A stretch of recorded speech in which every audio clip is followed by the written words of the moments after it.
Even before Donald Trump has taken over now as the president of the USA, President-elect has sent out a warning with regard to the release of hostages who have been kept in Gaza.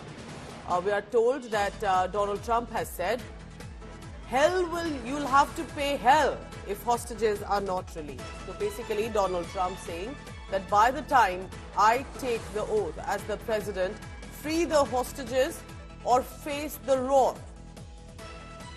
Trump has said, release the hostages before I take over the government.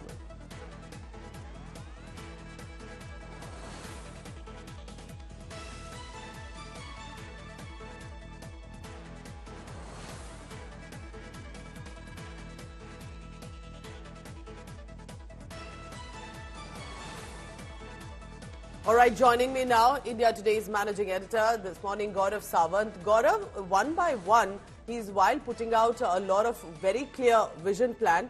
But here it's noticeable he's immediately talking about the hostages, not forgetting, and of course he's referring to the Israeli hostages who've been kept in Gaza or elsewhere.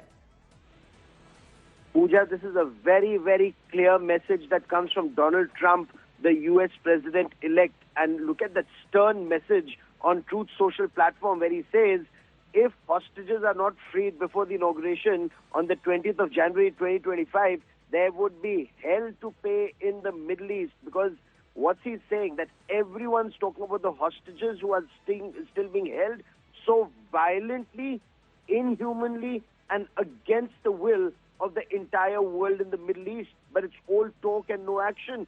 Please let this truth serve be represented, that if hostages are not released prior to January 2025, the date that I will proudly assume office as President of the US, there will be hell to pay in the Middle East.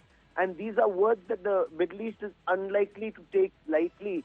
They will take this very, very seriously. And the aim is to put pressure on countries that back Hamas. So whether it's, yesterday I interviewed Nir Barkat, the economy minister of Israel, and he said that there are countries like Iran and Qatar that openly back such elements like the Hamas, and pressure needs to be put not just on Hamas but also on countries that back the Hamas like Qatar and Iran. Now it remains to be seen what kind of action will follow, because Israel very clearly feels that Joe Biden administration, while there was full support, they seem to restrain Israel. They think things will be very different with Donald Trump in the White House, Pooja.